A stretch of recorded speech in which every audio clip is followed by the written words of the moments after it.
bored.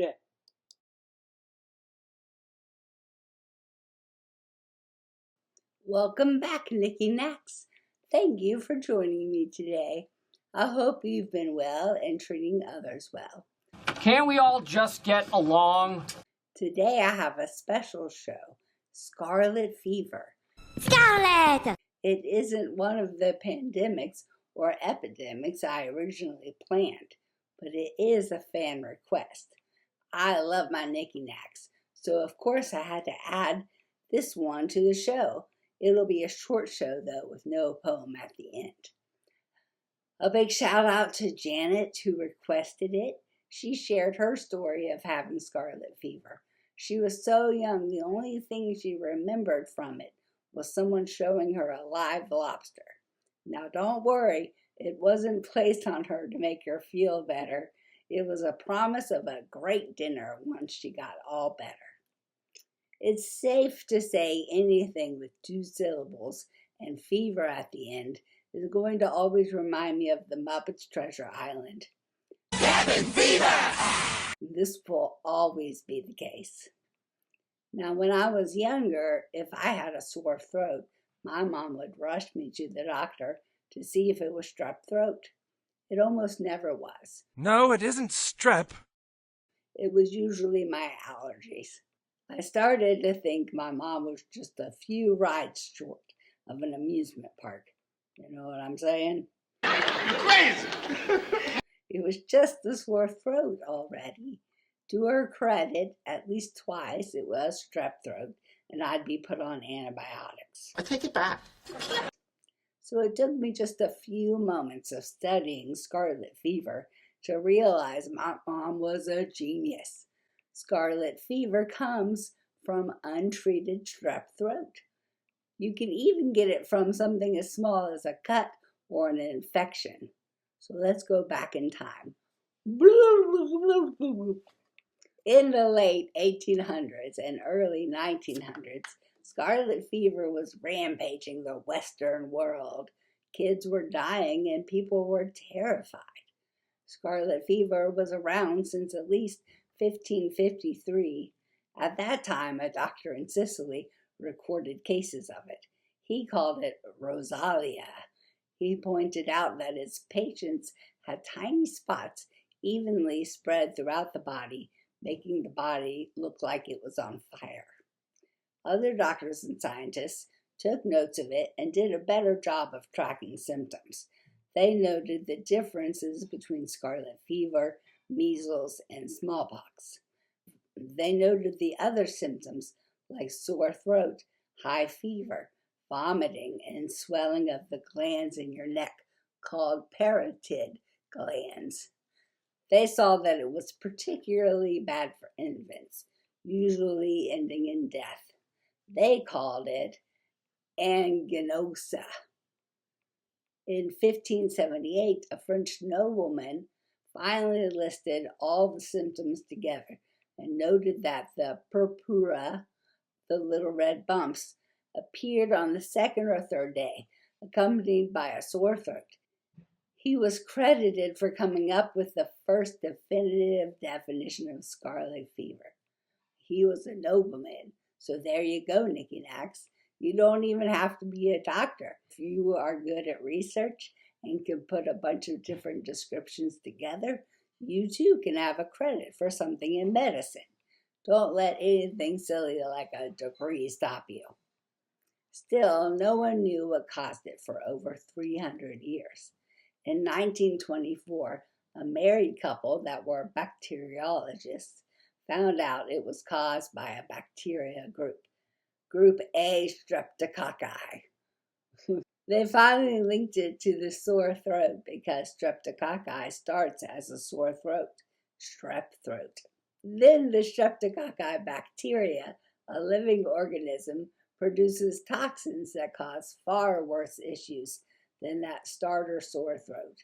It could even lead to worse issues than scarlet fever. Learning what causes a disease is only the first step. A cure also has to be found. The cure would be a simple antibiotic that wasn't discovered for another 4 years and couldn't be massively used as treatment until well into the 40s. So it was another 20 years or so before we could effectively treat it. It wasn't a ghost. It turns out my mom was wise to get me to a doctor. I'm brilliant! Here's a list of all the things streptococci could give you if it starts giving off toxins. Are you ready? Hold on to your butts. My butt! Your butt. Strep throat, impetigo, a blistery skin infection, scarlet fever, rheumatic fever that messes with your organs, necrotizing fasciitis, that's the flesh-eating disease, toxic shock syndrome. Anyone that's read the back of a tampon box knows about that. A kidney disease called glomerulonephritis puerperal fever. Cabin fever or rat fever. I've got some kind of fever. Or something close to that, which happens after childbirth, PANDAS, an autoimmune disease in children, and meningitis, cellulitis, a skin infection. If your child has a sore throat and feels a bit feverish, get them to the doctor stat. Yourself too, just for good measure. Don't be afraid of feeling foolish. The alternative could be deadly. Scarlet fever spreads by air, so being around those infected, especially when they cough or sneeze, or by touching something that has the bacteria. So wash your hands. Strep throat starts with a quick sore throat, and then pain when swallowing, a fever, swollen glands in the neck, red dots on the roof of your mouth, and sometimes pus that streaks in the throat. Ugh. Tonsils might swell, you get a headache, bad breath, stomach pain, and loss of appetite could also happen.